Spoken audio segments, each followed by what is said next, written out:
satu kebidanan. Di sini saya akan menjelaskan sedikit tentang postpartum hemorrhage. Baik, selanjutnya yang pertama, menurut data WHO, angka kematian ibu di dunia pada tahun 2015 adalah 216 per 1000 kelahiran hidup, atau diperkirakan jumlah kematian ibu adalah 303.000 kematian, dengan jumlah tertinggi berada di negara berkembang, yaitu sebesar 302.000 kematian. Baik, perdarahan postpartum atau perdarahan pasca persalinan adalah keluarnya darah dari jalan lahir segera setelah melahirkan. Perdarahan setelah melahirkan dengan jumlah yang wajar merupakan hal normal terjadi. Hal ini disebut lochia. Kondisi ini terjadi ketika kehilangan darah yang sangat banyak hingga lebih dari 500 cc dalam 24 jam setelah melahirkan merupakan suatu kondisi yang abnormal. Selanjutnya, resiko perdarahan postpartum. Beberapa faktor resiko yang meningkatkan kejadian perdarahan postpartum yaitu yang pertama, persalinan lama, yang kedua, bayi dalam janin lebih dari satu, yang ketiga, episiotomi, tindakan membuka jalan lahir dengan memberikan potongan di sekitar jalan lahir. Selanjutnya, bayi besar lebih dari 400 gram, riwayat perdarahan sebelumnya. Selanjutnya, anemia saat hamil, dan usia kehamilan terlalu tua atau ibu lebih dari 38 tahun.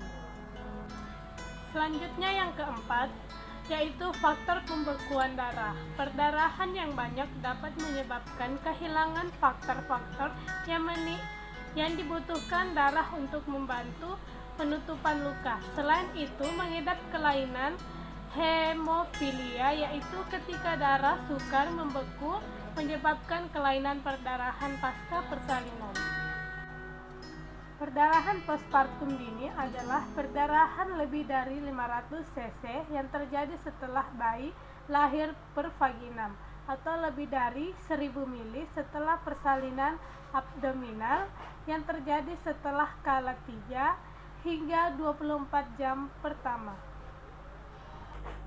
Adapun perdarahan sekunder adalah perdarahan yang terjadi setelah 24 jam persalinan. Penyebab utama perdarahan postpartum sekunder biasanya disebabkan sisa plasenta.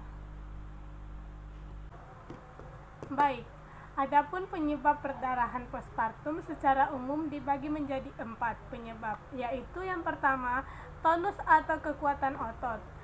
Keadaan ketika uterus tidak dapat berkontraksi atau disebut otonia uteri menyebabkan darah yang keluar dari uterus tidak dapat berhenti secara alamiah.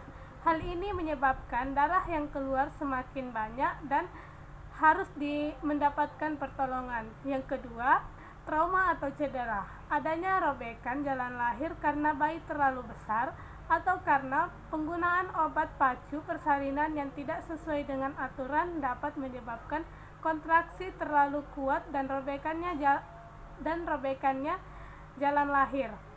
Yang ketiga, jaringan. Sisa jaringan plasenta yang masih menempel pada uterus dapat menyebabkan sumber perdarahan dan jalan lahir. Selanjutnya, adapun faktor-faktor predisposisi perdarahan postpartum menurut Verney 2008 antara lain yaitu paritas, umur kehamilan, jarak persalinan, selanjutnya induksi oksitosin, riwayat seksius sesaria, riwayat perdarahan postpartum, dan kala 1 dan 2 yang memanjang.